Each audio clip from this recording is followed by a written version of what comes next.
Alors aujourd'hui, comme conseil de ski, on va parler enchaînement des virages. Une bonne façon d'améliorer cet aspect-là, c'est de travailler sur notre plantée de canne. Alors suivez-moi. Alors trop souvent, je regarde les skieurs, puis ils arrivent en fin de courbe et hop, plantée de canne qui n'est pas vraiment coordonnée.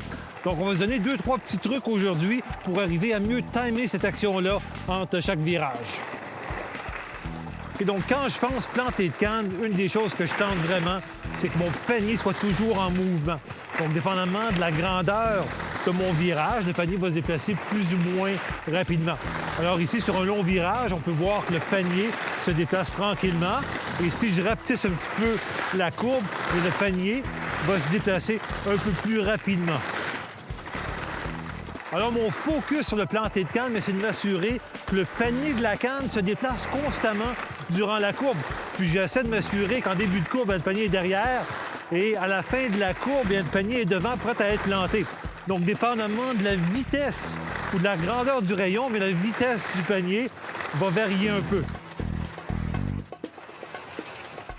Alors, l'action de planter la canne vient vraiment du poignet et de l'avant-bras. Donc, j'essaie de minimiser quand même l'action des bras pour amener le panier devant.